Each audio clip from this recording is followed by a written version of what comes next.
He's like,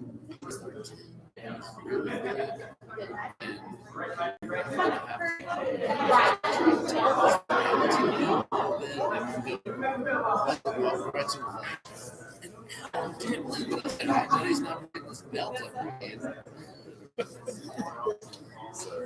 No, they're doing great. I can't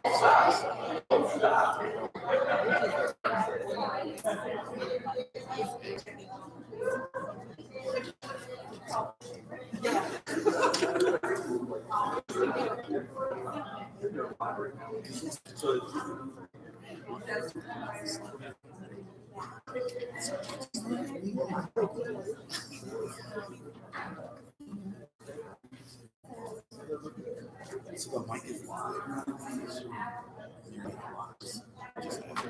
You're like a hero.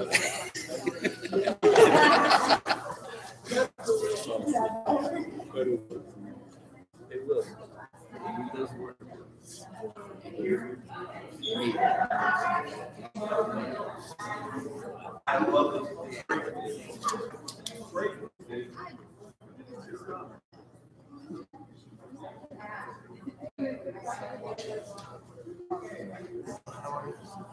Thanks, Sam. I'm good.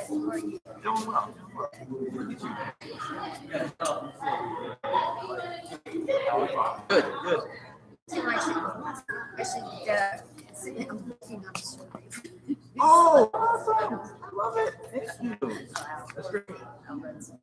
Please do. I mean, you guys are. It's just fun with you. You guys. I'd love to look at it. Let's do that. Send it to you tomorrow. Yeah, it's a good step. When you have that, you want to see. Good idea. And if nothing else, you know. Never hurts to do that. That's why we're here.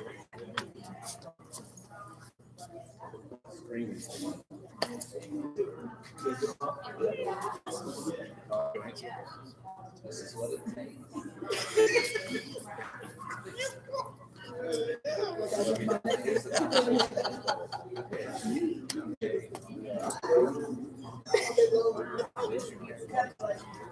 Yeah. It's there is some stuff you can't get used to. Okay, somebody's asking me like, what is this? I was like, everything that like can get in the way. Just like that's something that I hadn't really thought about until I was in the middle of it. It's just so much formality. Yeah. Yeah. This is progress. All right.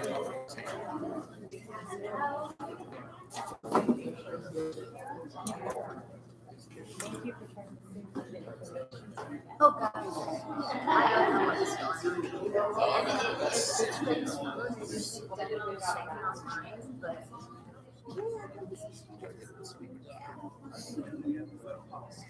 It might be a long time.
Stacy's getting a stay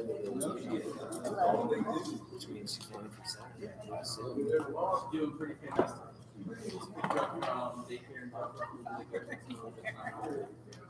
I think she make a good set. Couple times. Well, I mean, Send them a text.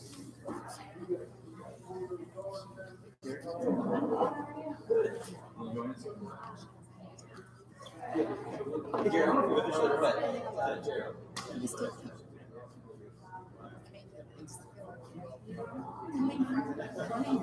I got it.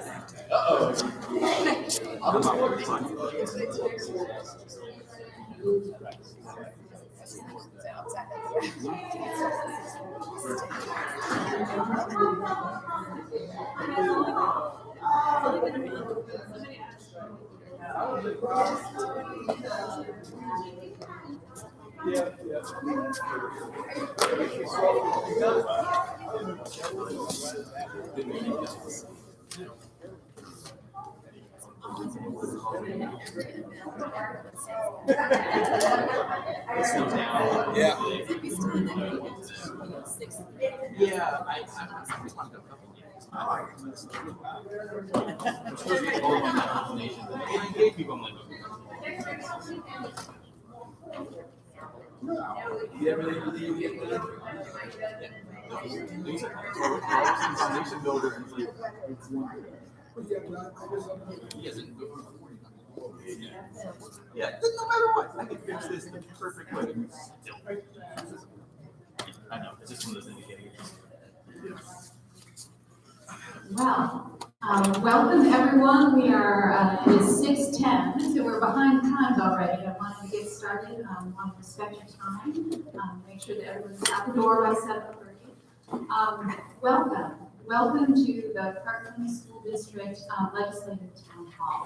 My name is Claire Suggs, and I am the Chief of Community Engagement and Strategic Partnerships. And I'm delighted that you all are here tonight. You came out on a Thursday night on a chilly, maybe not quite so chilly,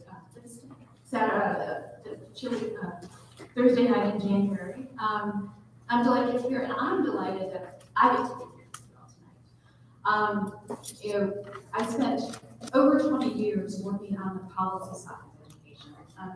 And in fact, the last 6 years, I was at a think tank in Atlanta, and I was one of those people that was working on education policy and was down at the Gold Dome and working with lawmakers and encouraging them to make the best decisions for our kids.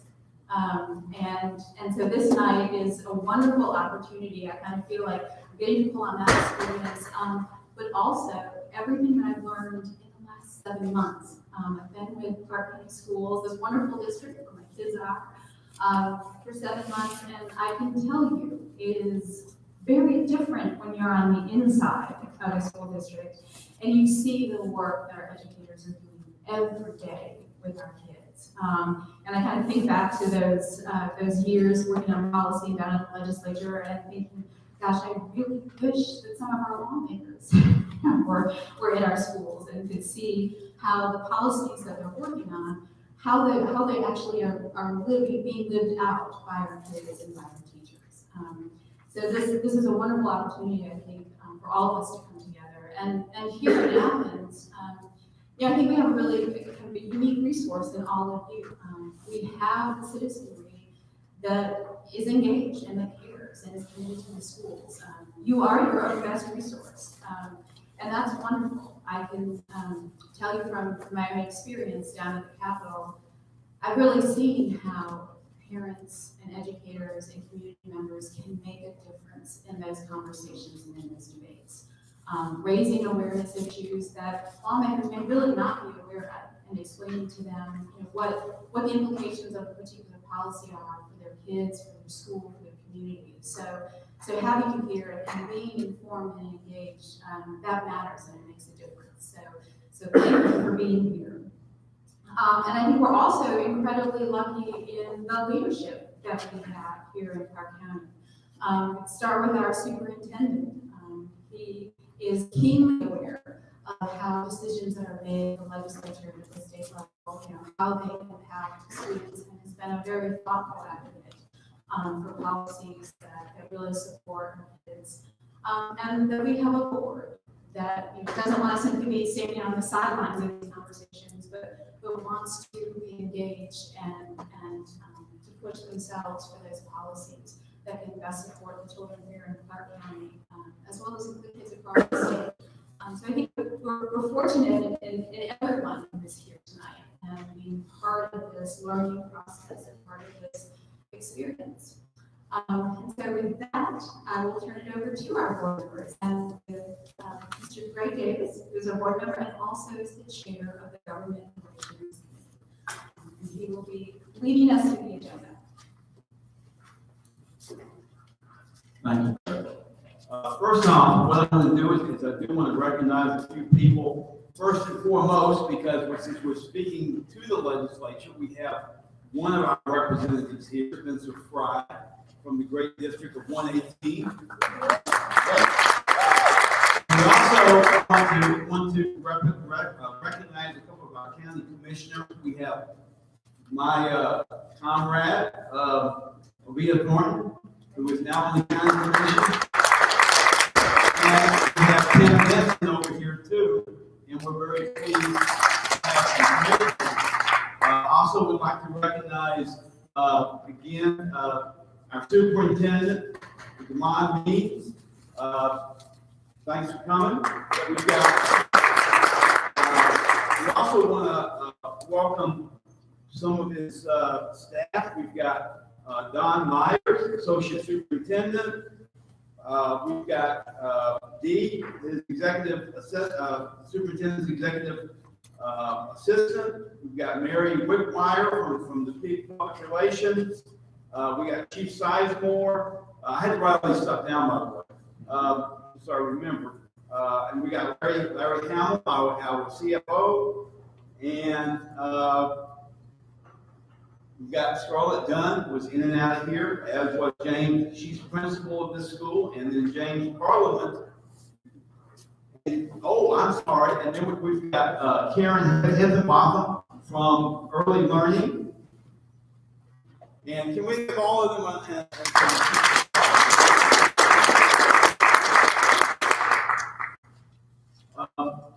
also, but mainly, I do want to also recognize our school board members. We've got, and their names are on here, but we've got, Kara, we've got Lakeisha, we've got Tawana, and they were all just took office in January, and then we put them on the spot in a very short period of time.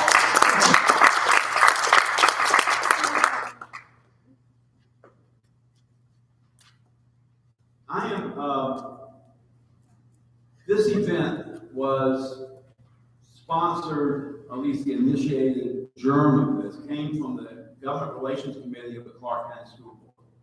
This is something that Ovita has been talking about for a number of years, having such a committee. And I think now we're on our 4th year, if I remember correctly. And we did so because we felt like that there's so much of what would benefit our children or impacts our children that involve other governmental agencies.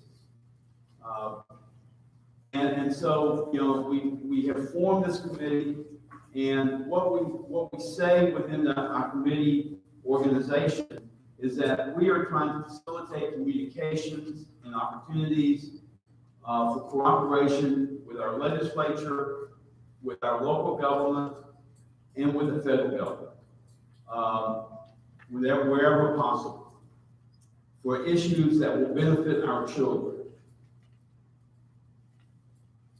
We meet monthly. We encourage people to attend. I'm the chairperson, John Knox, one of our school board members. He is vice chair, and our rank and file member, because we only have one on the committee, who's not, is our board president, Jerry Biden. That's right. But I do want to say that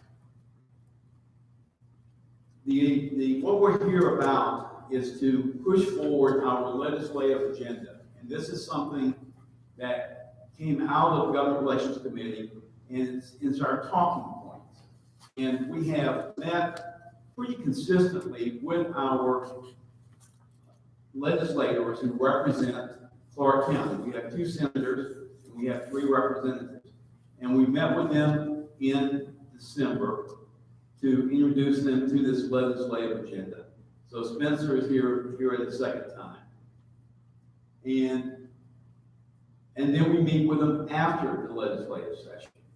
Because what we've done is that we have really looked at issues that if the state legislature were to move on them, would have a tremendous benefit for the students and the families of Clark County.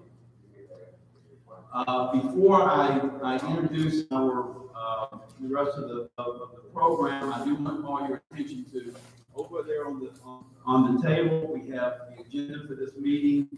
We have the legislative agenda by which we're going to be speaking about today. We're going to have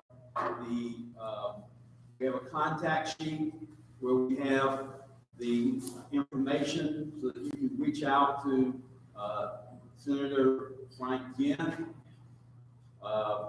Senator Bill Pelzer, Spencer Fry, Representative, and Houston Gaines, and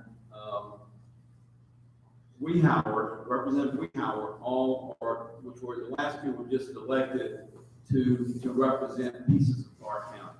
We have their contact information as well as the contact information for those who chairs and vice chairs for the higher education committees of both the Senate and the House, as well as the K-12 committee chairs and vice chairs from those 2 chambers. We also have a feedback form that we would appreciate you to fill out as well.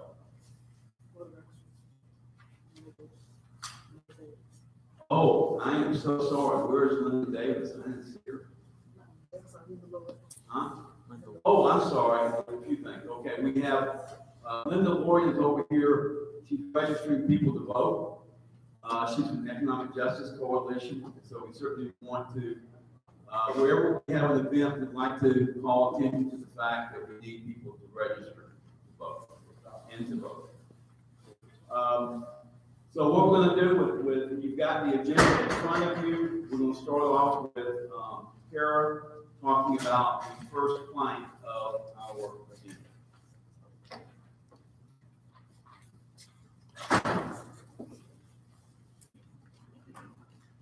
Thank you. Tonight, I want to talk to you about why advocating for the state to fulfill its promise to fully fund public school students is one of the priorities on the legislative agenda for the school board. You may have heard that the state fully funded the QBE this year for the first time since 2002. That was big news, and we're really happy that they did that. It puts a stop to the funding cuts that have been happening for the past 16 years, but it's actually not enough. The QBE stands for Quality Basic Education. It's a complicated formula for determining how much money K-12 school districts in Georgia will get from the state. Essentially, it uses the number of full-time equivalent students in the district to determine, among other things, teacher allotments, money for direct instructional costs like textbooks and media, and also indirect instructional costs like funds for administration.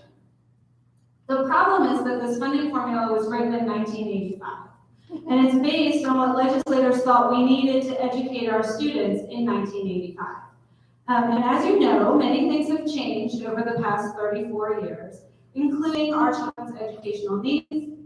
The performance goals and performance standards that the state sets are now more rigorous than they were in 1985, yet the formula that they're using to determine how much money we need has remained the same. The other thing that's changed is that the college career goals that our students have set for themselves have changed. Our students have changed, their goals have changed, technology has changed, so many things have changed over the past 34 years, yet this formula has remained the same. In addition, our knowledge about how best to educate our children continues to grow. So as we learn more about how to best educate our children, we should be able to take those things into account and use them in the classroom, but this formula doesn't allow us to do that. We need a formula that will reflect the cost of educating students today and in the future, not the students of 1985. which isn't bad. I mean, I was a student in 1985, but those are not today's students. Just to give you an example, in terms of teacher allotment, we now know that we need more people to provide services to our students. And we don't get all the money that we need for all the personnel that we have in Clark County in the QBE. The QBE allotment for teachers in our district is 939, but our current teacher count is 1,150 teachers. We are paying for these extra teachers locally, and I say extra in quotes because I don't think anybody thinks of these teachers as extra. These are teachers that we need, but we're not getting the money for them through the QBE. In addition, although the QBE is fully funded this year, it has not been adjusted for inflation. There have been some upward adjustments over the years, but it's not kept pace with inflation. So at a minimum, we need for it to do that. The other thing I wanted to mention is transportation. The transportation formula is separate from the QBE. They're often talked about together. The state requires districts to provide transportation to all students who live more than 1.5 miles from their school and for all special education students. Many districts also provide transportation for students who live within 1.5 miles from the school if there aren't sidewalks or safe ways for these children to get to school. Transportation is a huge cost for districts, and it's shared between the government, the state government, and local taxpayers. In 1991, the state contribution was 54% of the total transportation cost. So the local districts had 46%. In 2017, the state contributed 15%. So the local school districts were paying 85% of the transportation costs for the schools. And just to give you a number, in 2017, statewide, the cost was $884 million. So the local districts were picking up $751 million. It's a huge cost to districts. It's obviously a necessary cost to get our students to school safely, but if we use that money for transportation, we can't use it for other things in the classroom. And also the funding formula for transportation doesn't capture the rapidly rising costs of transportation, which makes this problem worse.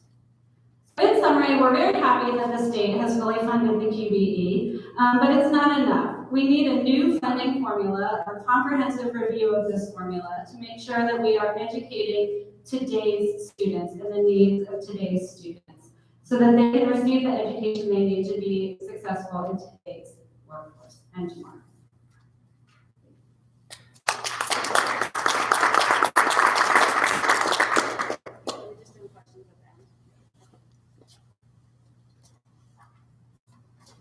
At the end of our presentations, we're going to take questions, comments, concerns from folks who were. We appreciate coming out tonight and listening to this. In 1777, the Georgia Constitution compelled state support for public education. The first government-supported high school was established in Augusta in 1783. But it wasn't until 1853 that there was any attempt to establish a system to finance public education for all children. Though racially segregated by law and unequal by practice, the Georgia General Assembly passed a 3% tax cut in 1953 to support public education. Fast forward to 2008. When Governor Sonny Perdue signed the Qualified Education Expense Credit Bill into law. This law permitted Georgia taxpayers to receive a dollar-for-dollar income tax credit for funding organizations that provided scholarships to students who attended private schools. Last year, the state legislature increased the diversion of public funds to private education from 58 to 100 million. There has now grown up a network of hundreds of private K-12 schools that receive these tax dollars. Though sometimes couched in terms of providing students an alternative to public schools that are struggling, there is more at work here. A very large number of these private schools are Christian in both name and content. One school advertises that it is free to recognize God's central place in creation, history, education, and thus impart education that is not undermined by humanistic philosophy which denies the foundation of truth. Another Christian school advertises that it will equip each student with biblical worldview. A third school writes on its website that its vision is to prepare each student to impact the world for Jesus Christ. This includes, for instance, that children, parents, and employees accept homosexuality as a violation of Scripture. To ensure that this Christian orientation is maintained, these schools that accept diverted tax dollars sometimes require church sponsorship or at least one parent to be active in the church. The same applies to employees. On one school's website is the requirement that employees be active members in good standing with a church that teaches the Lordship of Jesus Christ and teaches the inerrant Word of God. As a certified Georgia teacher who is a member of the Unitarian faith, I would be excluded from that employment, for instance. Don't get me wrong. Parents have the right and should have the right to send their children to private school, Christian or otherwise. Every private school has the right to institute a religious test on students, parents, and employees. Let's just not do it through our taxes. During this past election season, Governor Brian Kemp promised to double the qualified education expense credit that I'm talking about to $200 million.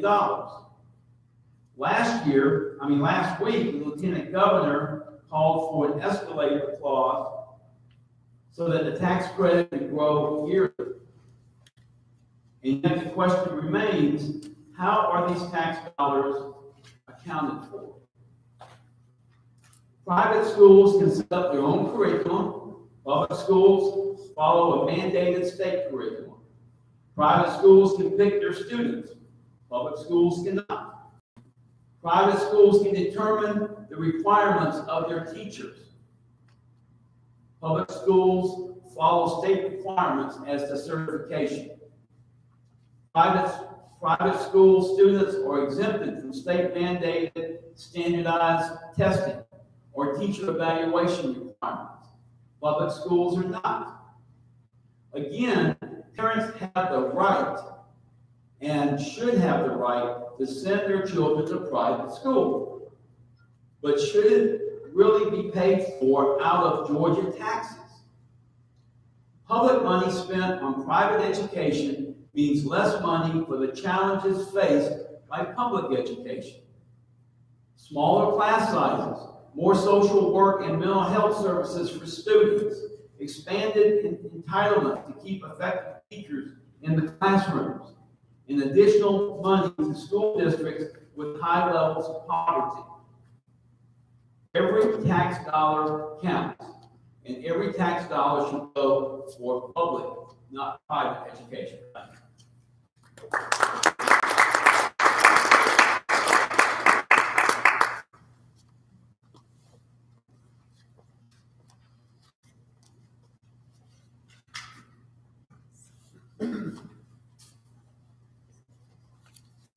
Evening. I am going to be talking some about pre-K and the importance of funding pre-K, our pre-K teachers. So first I'm going to share a little bit about development during the first several years of life, just to give us a context. Then I'm going to share a couple of facts that we know about funding right now in pre-K. And then I want to end talking about how it actually impacts our Clark County pre-K students. We'll do all of that in 5 minutes. So first, I wanted to mention that typically developmentalists and people that study children, we know that children develop in a lot of different contexts. In schools, within homes, within community environments, churches, you name it. What we know about development is that it's multi-contextual. And so there are also a variety of different ways in which students develop. So when a child is born and when they spend those first few years and then they enter pre-K, they are developing in many ways, such as cognitively, socially, emotionally, physically, biologically, all of those different areas, they are continuing to develop. And so that doesn't stop necessarily when they come to school or when they enter into a different context, and certainly not when they enter pre-K. So one of the things that we know about development between the ages of 2 and 6 is that there's some maturation that occurs in the prefrontal cortex. And so basically that's just the front of your brain where you're having a lot of reasoning and making decisions. And so that's why sometimes maybe like a 3-year-old may not make the same decision as like a 40-year-old. They're still developing in those areas. So a couple of things that happen, that this maturing, the maturation has an impact in certain areas. A few of those areas are regular sleep. Emotions, they become a little bit more nuanced as kids grow. Temper tantrums ideally decrease. They certainly decrease from the age of 2 to 4. But we begin to see a little bit more skill in being able to regulate emotions throughout each developmental phase. And then lastly, sort of related to emotion, just the part of our brain that controls or that is implicated, that's related to how we handle our emotions, the limbic system continues to be a bit more nuanced. And so my point is that kids continue to develop, and that 4th year of life, typically when they're entering pre-K, there's a lot of stuff going on. Those are considered sensitive periods. Like this is a time where you want to be sure you have the right context for development.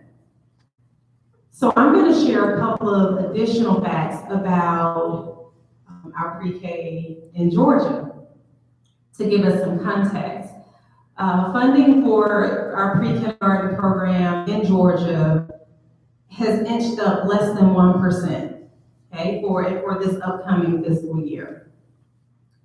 Overall, it's thought that the state support has really threatened the program's ability to be able to provide quality education, or in these terms, a quality environment for kids to continue to develop. Typically, in an ideal world, you would want a ratio of about 1 to 10, and our pre-K in Georgia does not mandate that ratio. A couple of other things that we know is that there's about $1.2 billion in lottery funds of the $46.9 billion budget that goes towards pre-K scholarships and things of that nature.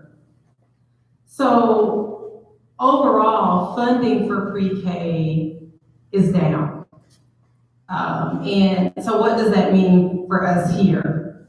A couple of things that were shared with me. So if we have a pre-K teacher who is new teacher, bachelor's degrees, starting out, getting paid twice a month, his or her take-home check would be about $982, okay? And that's here in Clark County, and that's multiply that by 2 to get a monthly salary.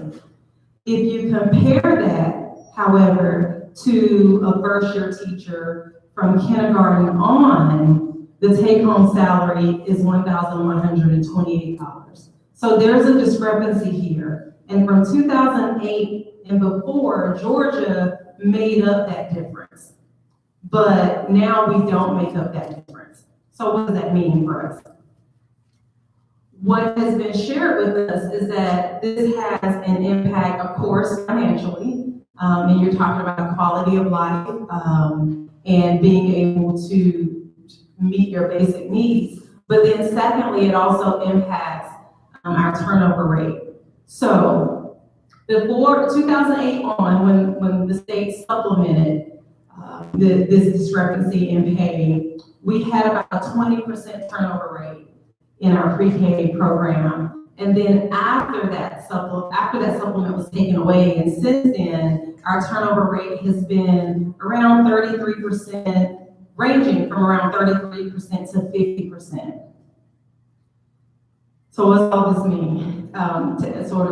To bring home the point, our kids are developing in different contexts. The pre-kindergarten classroom is one of those contexts. I heard someone say, so this is not my quote, but a teacher's work environment is the student's learning environment.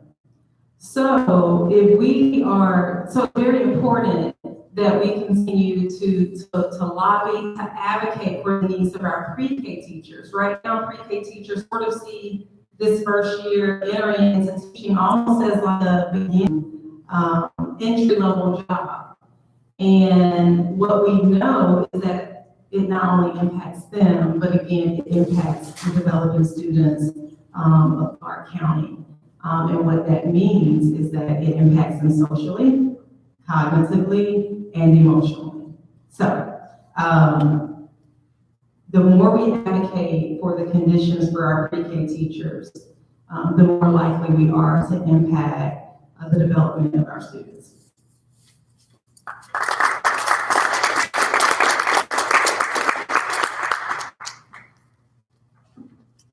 Good evening. Let's talk some more about teachers. Teachers are the critical link between what we do as a school board, what we do as a school district, and what all of us want, which is the success of our children. Teacher quality is the most significant factor in schools that influences student achievement, but attracting and retaining effective teachers at all levels is a growing challenge. Well, why? Well, there are many reasons. At the college level, both Georgia and the nation as a whole doesn't have enough students majoring in education to replace the expected retirements in the coming years. Nationally, back in 1975, 22% of college students nationwide majored in education. That percentage nationally is down to less than 5% for college freshmen as of 2017. Here in Georgia, as elsewhere, we have particular challenges attracting and retaining teachers in some key areas, such as special ed, math, science. The average starting pay for teachers here in Georgia in a medium-sized district such as ours is under $40,000 per school year. In contrast, if you compare that to starting annual pay for someone with a degree in mathematics or computer science, their pay is over $60,000. And as you follow it through the career, the disparity grows over time. An additional challenge is retention. Across Georgia, almost 10% of teachers leave from one year to the next. And 44%, almost half, of new teachers leave the profession within 5 years. A Georgia Department of Education report in 2015 referred to this as Georgia's teacher dropout crisis. And this is despite the fact that Georgia has, as many of you know, a well-funded pension program called the Teacher Retirement System, or TRS. As I know personally, as a professor at UGA, TRS is a real asset for recruiting and retaining faculty, and not just at the pre-college level, but also at the college level. It's well-funded as compared to other states, really makes it attractive. But the teachers that are leaving within 5 years are not vested in TRS. So why are they leaving the profession early? Again, there are many reasons. High poverty districts have more challenges than low poverty districts. But across the state, across the different districts, teachers described in this Georgia DOE report I referred to a situation in which morale is low and respect is desired. According to the Georgia DOE report, 2 out of 3, 67% of teacher respondents to their survey stated that they are unlikely or very unlikely to recommend teaching as a profession to a student who's about to graduate from high school. And so there's a death spiral going on here. The teacher retention problem feeds back onto the teacher recruitment problem.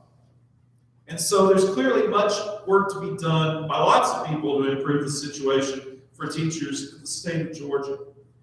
What can the state assembly do? Well, increasing teacher salaries will attract more qualified candidates, and high-quality mentoring programs can offer new teachers the support needed to succeed so they stay in the profession. Connecticut's teacher education and mentoring program is an example of a state-funded, comprehensive mentoring program for new teachers. Georgia developed an induction program for new teachers, but then we didn't fund it.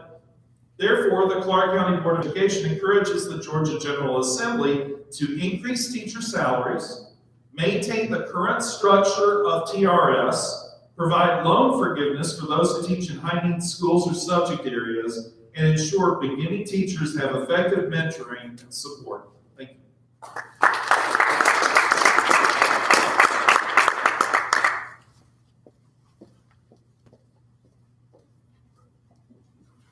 Can you say, show me the money? But we're happy that the General Assembly approved the funding of a needs-based grant for the university system of Georgia.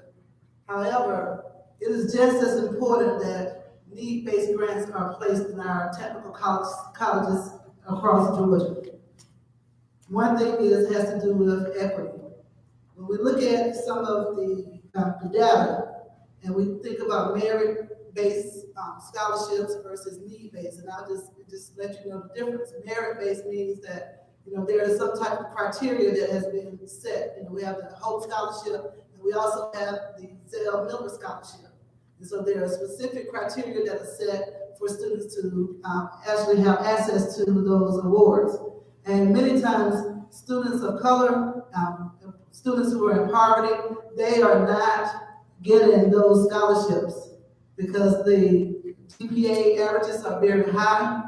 And so what needs to happen is we have to make sure that we look out for all students when we are going into our needs-based scholarship, which I would like for the technical colleges to have as well. Because many of our students come from environments where they may not have those GPAs and high GPAs because of the barriers that are placed on them academically. And so we want to make sure that we create a fair playing ground. And a need-based scholarship will actually do that for our technical college system of Georgia students.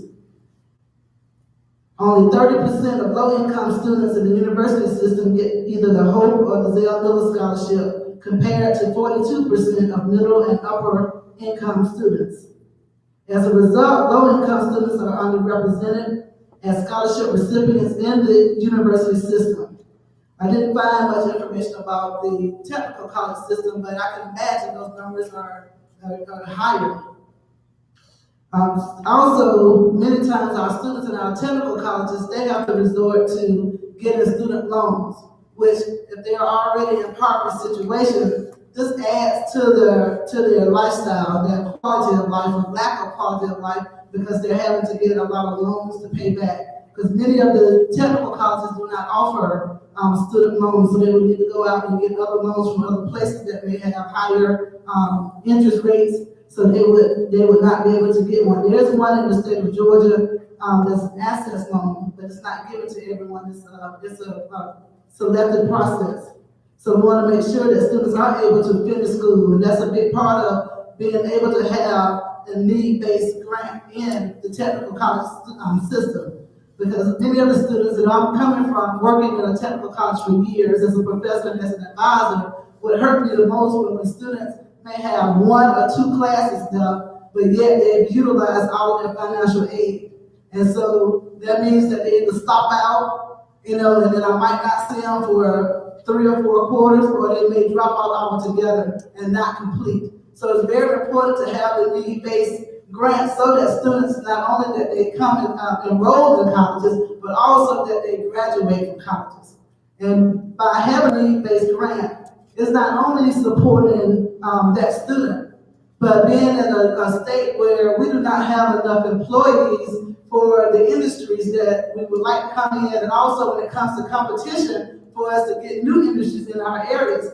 Having an educated workforce is one of the main criteria that they use to decide if they want to come into our areas. So we don't invest in our own, and we don't make sure that they have need-based grants and the money to make sure that they can complete school. We're not hurting them, but we're hurting ourselves as a state. So it's very important when it comes to workforce development that we also are able to get the need-based grants in the technical colleges.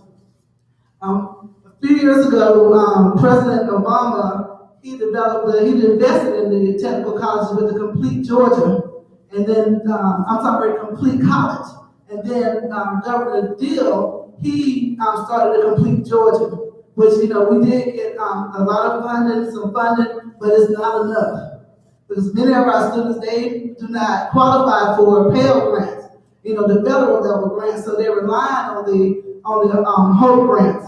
And those grants, the other part of it is, I believe it was 2011, they stopped giving the full amount. It used to be you get, for the HOPE grant, you would get full tuition, you would get fees, and you would get a book stipend. And then after that, the law changed, and so they only got 75% of the fees. They had no book stipend, and they didn't get any fees. And so that further hurt our students, when they are trying to better their lives and their education. And although in the data, a lot of the students of color and minority students, most of those students, they do get the HOPE grant.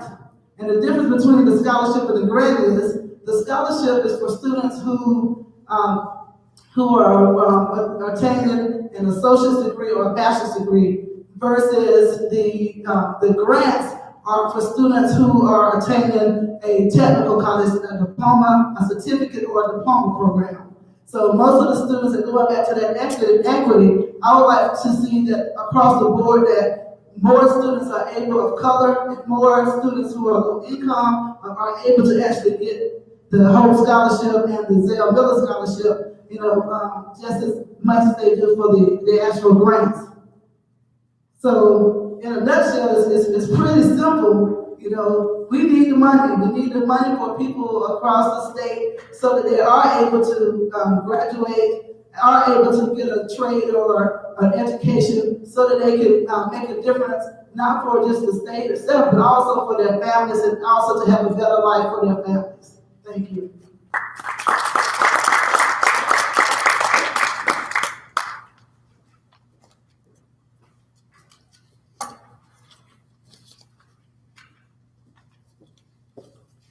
Good evening.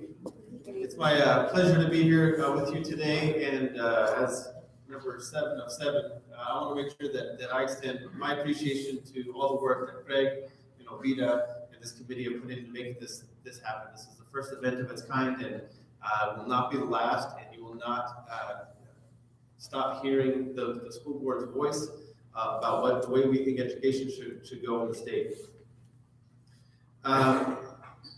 So there are approximately 60,000 Georgians that are college age and are unable to attend college.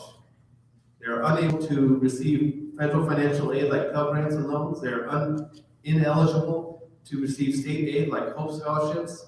They're not eligible for in-state tuition, even if they have attended school from kindergarten to high school in Georgia and graduated high school in Georgia. They're not even able to take dual enrollment classes here in the state. These are classes that can earn college credit that you would take during high school. 60,000 students that are barred from attending the University of Georgia, Georgia Tech, Georgia College, and State University, even if they are qualified and are able and willing to pay out-of-state tuition. And we're talking about the 60,000 students here in the state that are undocumented. Our Latino brothers and sisters who don't have the necessary paperwork, who were many times brought here as young children, grown up here from pre-K all the way through high school, and are absolutely barred from entering college. And this is, the school board deems this to be a tragedy. This is something that needs to be fixed, and so we propose that we remove barriers for immigrant children who were raised in Georgia, and seek a post-secondary education. This includes removing the ban against these students entering the state's top-tier post-secondary institutions and eliminating the requirement that they pay out-of-state tuition. And I think there are a couple of reasons for this proposal. There are a couple of rationale, and I'll start with the most boring one first. This is the Economics 101 rationale for why this makes good sense. This is the what's in it for us rationale. But this is often a very, very compelling one. So let's start there. By keeping these students out of our institutions of higher education, we hinder our state's ability to create a diverse and attractive workforce that many other states do. We undermine Georgia's goal to create 250,000 additional college graduates by 2020 and to meet workforce needs outlined in Governor Deal's Complete College Georgia initiative. So we are shooting ourselves in the foot by the goals and the metrics that we have put out there. We failed to capitalize on Georgia's investment in its K-12 school system. So these are kids that we have already invested in, we have educated, we have prepared for college, and we are refusing them entry at the door. And we are also deriving our employers of prospective skilled employees. These are all benefits that we are choosing not to take advantage of by this policy. That's the Economics 101 rationale. There's a fairness rationale in that these people who are asking for this relief, these people who have grown up in the state, have paid taxes, they pay income tax, they pay property tax on property that they own, they pay sales tax, they play the lottery that funds Hope Scholarship. And so they should be part of those that benefit from all those systems that they are included in. And then there's the, that's the fairness argument. And then lastly, we have the moral argument. I'm reminded of undocumented immigrants before these undocumented immigrants. In the 1500s, we had lots of undocumented immigrants pouring onto this nation's shores. 2019 is the 400th anniversary of undocumented immigrants brought to America in the belly of ships and under forced slavery. 400th anniversary is this year. And today, we have a set of undocumented immigrants who have grown up through our school system, who are wanting to go beyond, and we have enacted policies that forbid them from doing this. These are human beings wanting to be better. These are human beings that are seeking education. And education is not something that we withhold from people who are ready for it, who deserve it, who are able to capture it and flourish.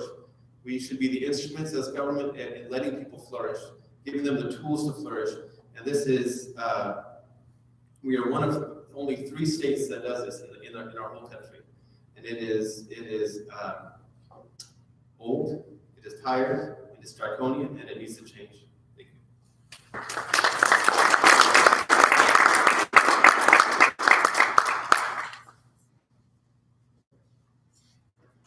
Well, you've been hearing from us, but now it's time to hear from you. So I'll be happy to moderate questions and answers. I'd like to come to you. Do you have a microphone over there? Great. So we have a microphone over there, and I see somebody else with questions. So please ask. I actually have a comment in regard to what you said about the Hope Grant. The change with the Hope Grant has affected so many children, not only financially. When a kid is in a program and they start a program, the Hope Grant, when they come up to get funding, if they're in a different, if that Hope Grant does not provide funding for that program, they should have to change midstream program that is funding so they can get the Hope Grant. So I have several students in the dental hygiene program, but that is not one that Hope Grant pays for. So we have to help them figure out a plan so that they can still get that funding and still stay on that track. So, you know, we talk about the funding piece, we also talk about if you take that away, they have to change what the route plan they're on. Thank you very much. We have some more questions. Karina, over there. Back there.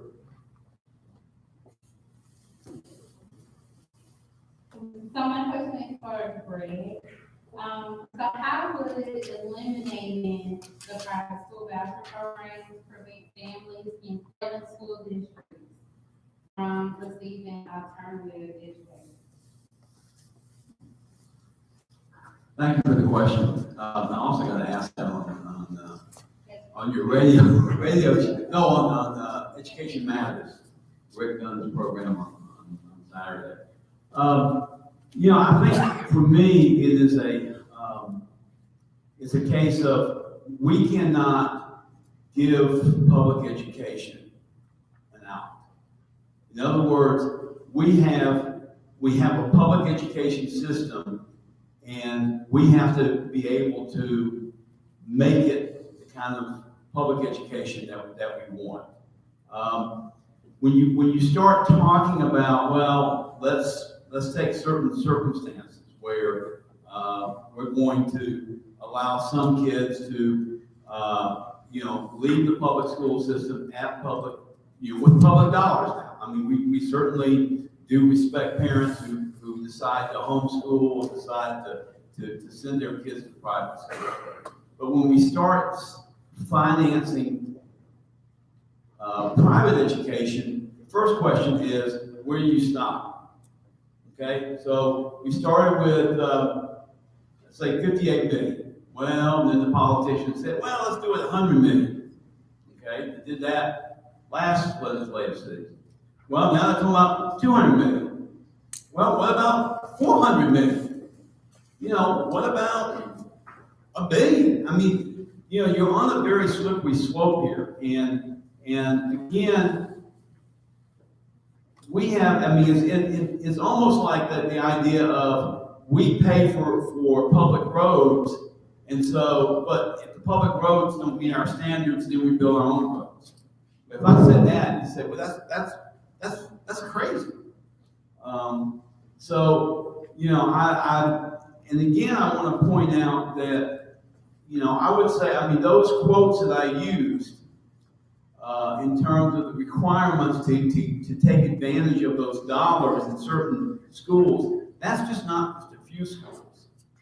From what I could figure out on the websites, over half of the schools that are receiving taxpayer dollars are religious institutions. And so, yes, they don't discriminate against race, but they discriminate in a lot of other different ways. And I just don't. I think it's abhorrent when we have schools that not everyone can go to. So my question was about failing schools. So if the school is failing and I'm paying taxes, why shouldn't my dollars go to the school that I want my child to go to? But why is that school failing? That's up to the district. Well, no, it's up to all of us. No, I'm serious, it's up to all of us. We cannot afford to have failing schools, and I agree with you. And so it is up to all of us to figure out how to keep that school from being a failing school. It's to me, you just don't change ship. You figure out what the problem is.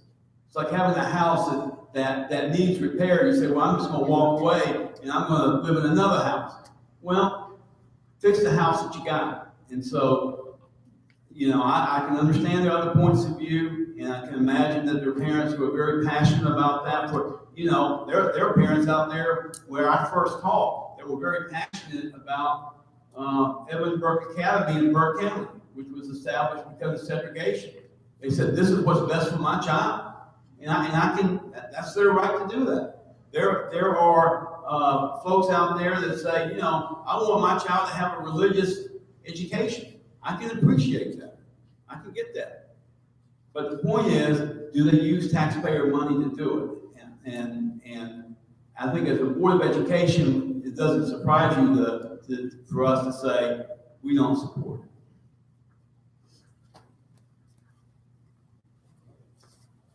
Thank you for your questions. Are there more? Do we have other questions? See one in the back?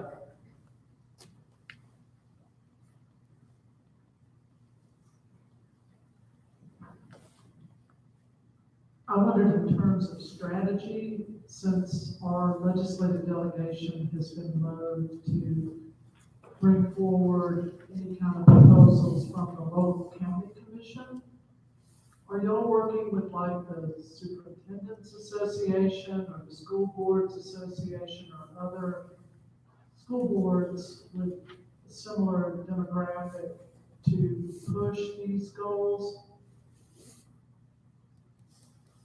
And I would like to know what Mr. Fry thinks of the possibility of any of these really good, proposed, really wonderful. I mean, I agree with everything y'all have said, but I'd like to hear what he thinks as far as passage by the General Assembly. Okay, I'm gonna give that to him.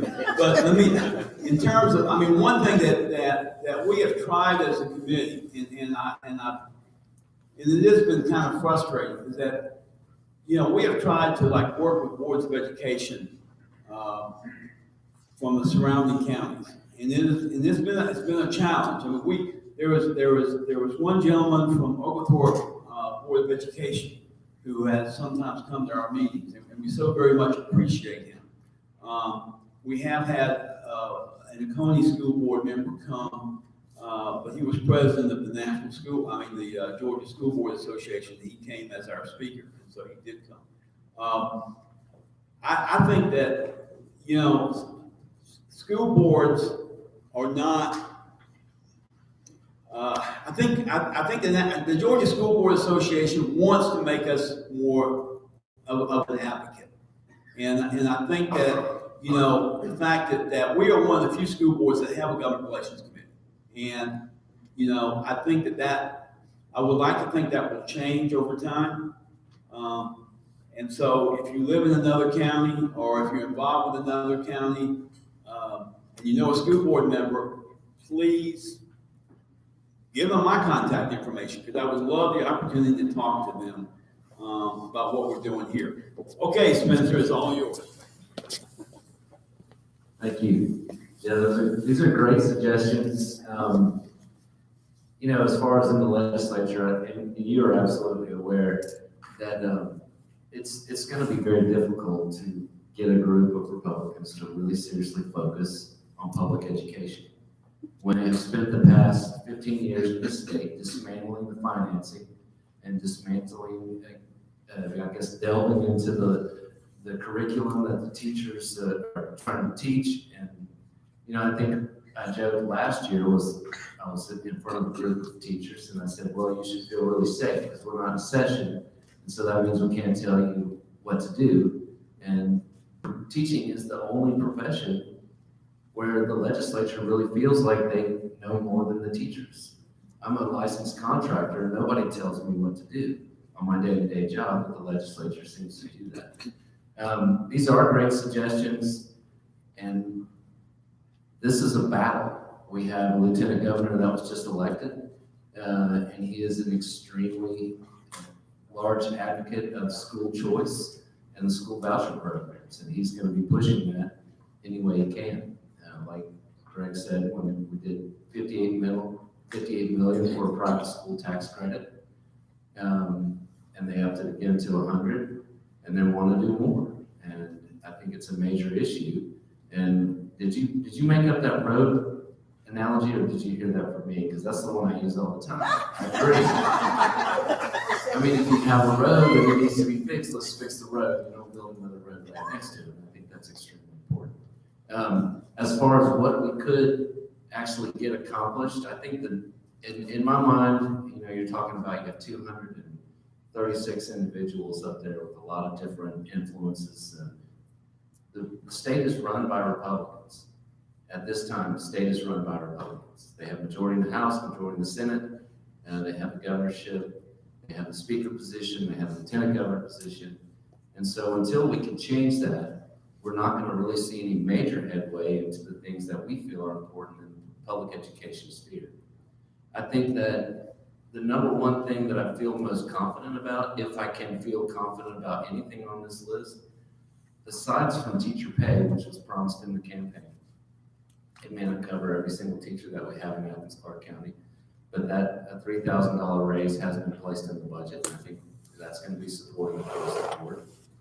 I believe that the preschool education that you were talking about, which I learned so much listening to all y'all, I appreciate all the information you brought in, is something that we can actually try to push forward, is to regulate that pay and make it equal.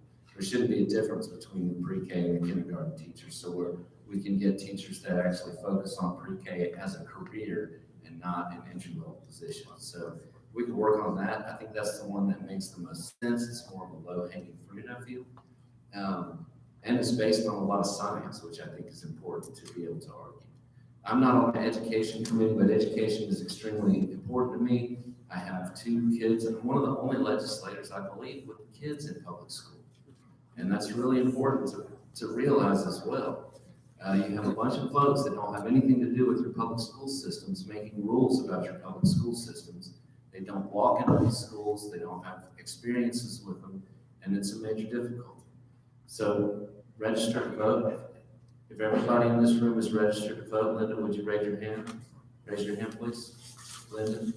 Okay. Well, she is the one with all the voter registration forms, and that is the best way that we're going to be able to make these changes to our public education system, is to continue to put pressure on the elected officials to make these choices and to do the right things. So I appreciate y'all's Government Affairs Committee. I love hearing what you have to say, and keep it up. And you need to expand it, and you need to get it into the rest of the schools in the state. It's a big deal, because we're not the only school system that feels this way. You know, there's a lot of school systems that are in Republican-led districts that feel the same way. South Georgia's rampant with them. Those folks are just choking because they cannot get the funding that they need for those schools. And we feel like we have a major poverty and equality issue here. And go to Toombs County, and that's a major issue. So I feel, and we just got to keep pushing the envelope to get people to pay attention to these things. Thank you for what you're doing. I really mean that. I'll stick around afterwards. Anybody want to come up to me and talk to me?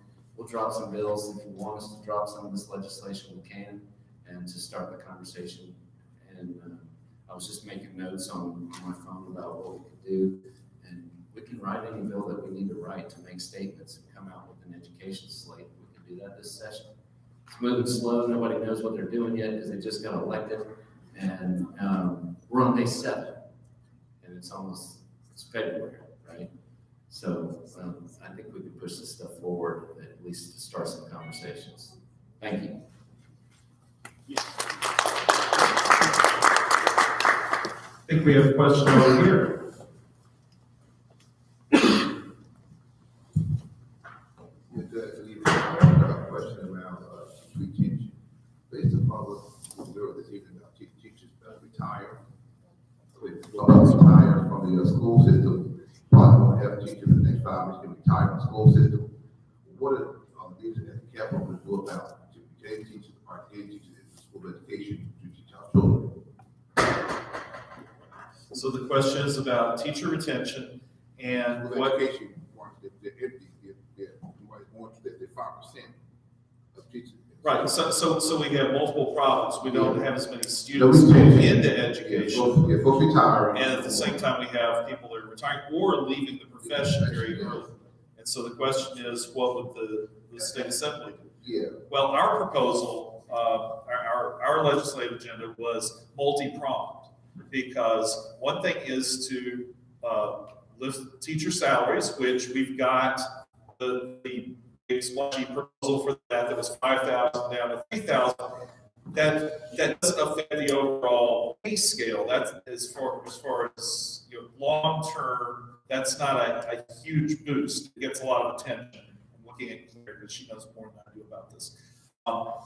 But that's something that's gotten a lot of attention. But at the same time, we also mentioned maintain the structure of TRS, because as many people know, the pension system has caught the eye of lots of people, and those of us that enjoy it, like myself being in it, we're seeing proposals to change that based on the idea that it needs shoring up, and of course the costs have increased. Part of that is because of what we've already talked about, which is the teachers that were not hired during the Great Recession are not paying into the pension system. So that's been a hit on it. What that means is basically if we hadn't had the Great Recession, not to confuse people here too much, if we hadn't had the Great Recession, there would have been more teachers hired. But when the Great Recession hit, then there were teachers that weren't hired. And so those people that weren't hired are not, they're ghosts. They're not paying into the pension system, which puts a hit on it. So there have been various proposals to extend, let's see, there were 4, and I'm sure Claire can rattle these off, but there was one proposal to lift the age of minimum requirement to 62 from 60. Another proposal to extend the amount of time that your pension is based on your 2 highest years of earning. And they want to extend that to 5, I think. And so there are a variety of proposals that will make TRS less desirable. And so what we're saying is, without getting into the weeds too much, just keep TRS the way it is. And we know this as a district because we pay into this and we see what the employer contribution is. That goes up and that costs us. But the long-term benefit is to have a well-funded pension system so that people come to the state of Georgia or want to stay in the state of Georgia to be in the TRS system. So teacher salaries, TRS. The third thing was loan forgiveness for people that are in specialized areas where it's hard to recruit. Our district people can tell you that it's hard to recruit teachers in certain areas. And there just aren't that many of them, which we talked about in terms of the college level. But maybe this can make it look better if you are someone that's interested in mathematics and maybe you like to teach, but you hear that the pay is bad, you can make more doing something else. Perhaps loan forgiveness can incentivize people to come into pre-college teaching. And then what was my 4th one? Mentoring programs, so that people that come into teaching and find it's a hard job, I don't think any of us would deny that, have the support that they have, professional, emotional, you name it, so that they don't run fleeing in those first few years, that they get traction. So that's what we're proposing. Maybe Spencer, maybe you have some ideas beyond what those proposals were, but that's what we've suggested. So I just reiterated what I said. I learn with this stuff all the time. Okay. I'll give you that. No, I mean, and those are great, and that's what I'm here. I'm taking notes. I'm typing on my phone. I learn from y'all. I'm not an education expert. I'm only an expert in low-income housing right now. And this is one of the things that teaches us. We're working legislature. We're not experts in the entire field. And I need input like this in order to know what we are supposed to do as legislators. So I appreciate these. These are great ideas. If y'all would email me all these ideas, I mean that, this would be awesome. Did that cover? Yeah. Okay, good. So I don't think that there are any magic bullets. Speaking as a college teacher, I've taught some really good students at UGA that are in education. But then again, we're one of the biggest colleges of education in the country. Overall, the numbers, though, are down. And in one way, since the feedback loop is if you have teachers that are leaving the profession, are very soured about it, that's going to hurt your numbers. And I think it has. So we have to turn that around. And one of the places to turn it around is with the current teacher corps.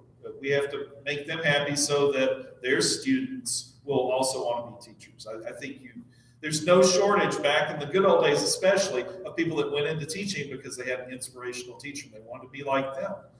Whereas in the old days, they had to say they were funding things the way QDB said they should. He was saying then, with that being the case, he is leery about funding things more if he can't trust that schools are spending the money where they want them to be spent coming from the capital. Have I got that straight?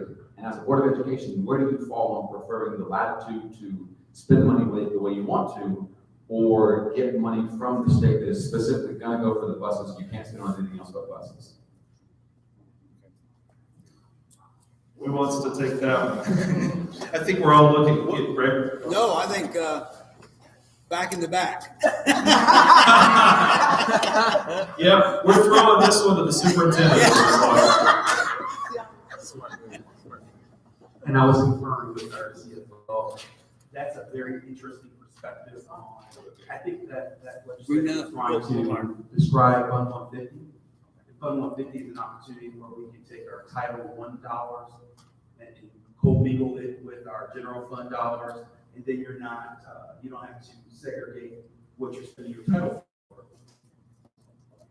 But becoming a school district with Fund 150 capabilities should not mean that the legislature doesn't fully fund QBE. And that last part that you described, as soon as you started saying it, we thought, whoa, that's not how it was sold to us, that Fund 150 would work for our schools. Yes, we're going to utilize the flexibility of Fund 150 as much as possible. We're in the second cohort of school districts in Georgia that are actually using that formula, and it is giving us more flexibility. But we were always told to stop that flexibility. It was not. Now, since you have Fund 150, the state government doesn't have to fully fund QBE, as Dr. Goodman indicated. That's a formula that was created in 1985. And cost of living components for educating children go up every year. So this concept of we don't have to put more money into education is flawed. Thank you, Dr. Evans. Are there other questions? I covered it. A short question for Jared. You mentioned out-of-state tuition. I wanted to do that. But my other question for Greg was, I'm just trying to understand what you're saying. Are you saying that public schools need to be the only option for low-income families? Okay, first off, I thought about your question a little bit more, so I want to add a little bit more since you give me another bite at the apple. When you talk about failing schools, how do we know they're failing? Well, because the mouse stone tests are low, right? The CC RPI is low. Well, if you're a private school, you're not involved in any of that. So I'm just kind of wondering, as a parent, how do you to say, well, this private school, they're not failing because they're not being measured. So college acceptance rate is one way to measure. Children knowing how to read in third grade is another way to rate them. So it's not just off of testing or assessment. We can use common sense to be able to tell whether schools are failing or not. Okay. Well, again, I'm just saying what, and I don't know. It sounds like you're talking about a particular school, because when I look on the hundreds of schools, I didn't look all of them, but I looked on the websites of a large number of them to do this presentation, and they're not promoting measurements, academic measurements. They were promoting their religious teachings. That's what their mission statement is. So and again, I'm sure that there are a couple of the schools are KIPP schools that are on the list, and of course they're well known as being very very successful in nonprofit schools around the country. So but in general, you're dealing with a situation where a school can select who they want. If you go to any school, any public school, and you talk to the principal and say, well, who would you like to be in this building? And who would you not want to be in this building? Separate them, and we will pull out the ones that you don't want to be there. I think it might principals may go for it, but the thing is, that's not public education. And so again, I'm not, I think in terms of the whole idea of choice, I think that, you're talking about, in my opinion, a relatively small number of people who are who may have, may live in a community where, oh, there's 4 or 5 private schools, there's a bunch of public schools and that type of thing. But if you go and look at where these voucher programs or what schools they're funding, a lot of them are in rural areas where you have a public school and you have a Christian school. And so where does the money go? What was your other part of the question? It wasn't, it was for Jared. Jared, Okay. you mentioned out-of-state positions. Yes.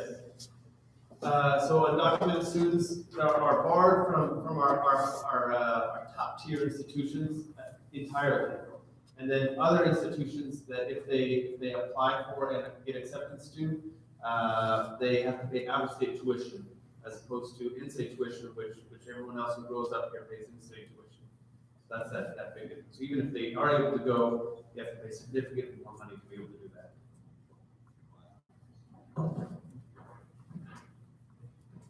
Thank you. Yeah. Another question? I wanted to know what Mr. Fry was saying about the $58 million that's going to the governor decided to go to the private schools and everything. Because my question about that is, when we say we pledge allegiance to the flag and we're supposed to be liberty for justice for all, liberty and justice for all. So we say we still under segregation when the Republicans are in, they take the money and the Democrats are in and they don't give us the money. So I'm thinking with some justice and liberty for all, it should determine who is in the position. It should be, the money should be for everybody.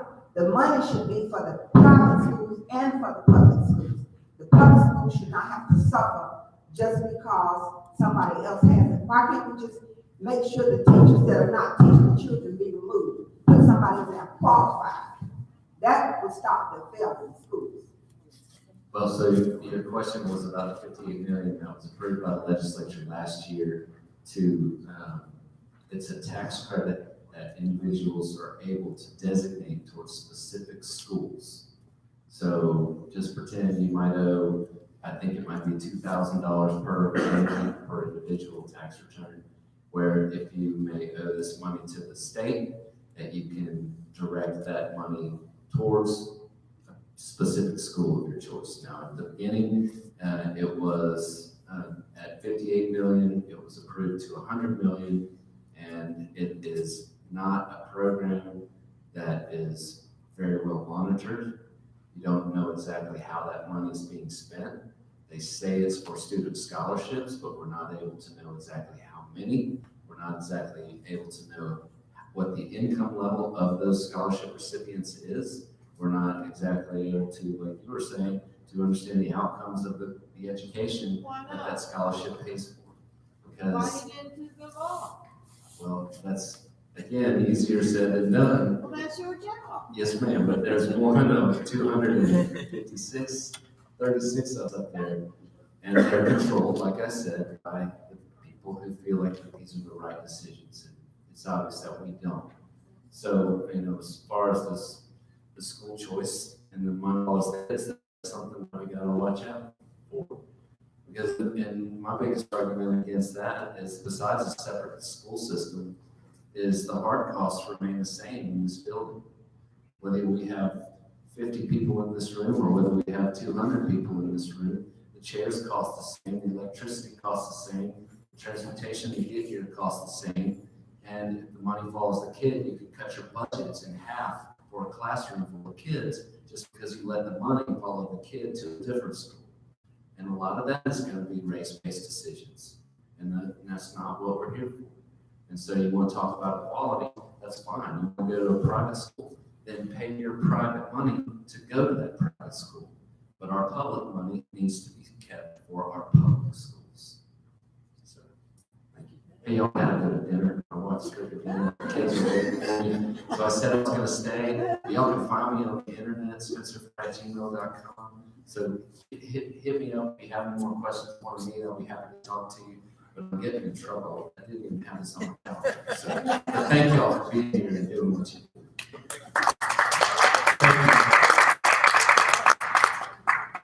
Let's 7:30. This is listed to go, I believe, to 7:30. Is there any other last questions?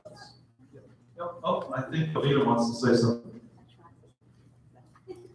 I did try to keep it to myself. This is probably the most exciting thing I have seen in a long time.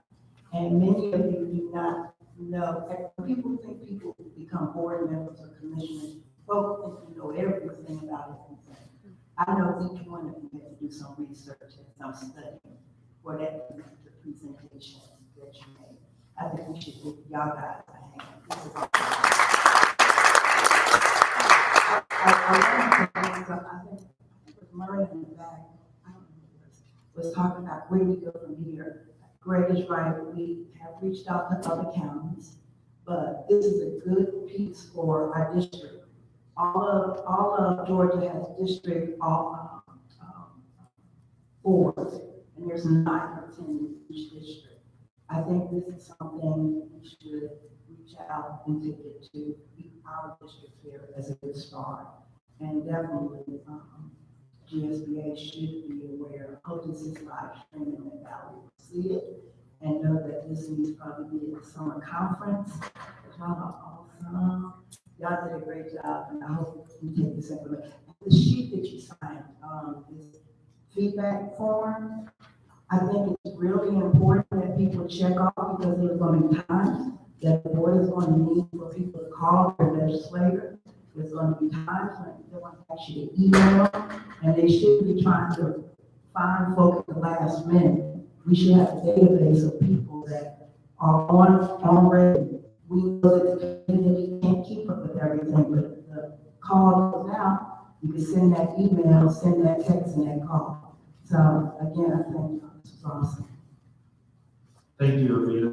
I think you're getting toward those next steps that Greg has for the very final entry in our agenda.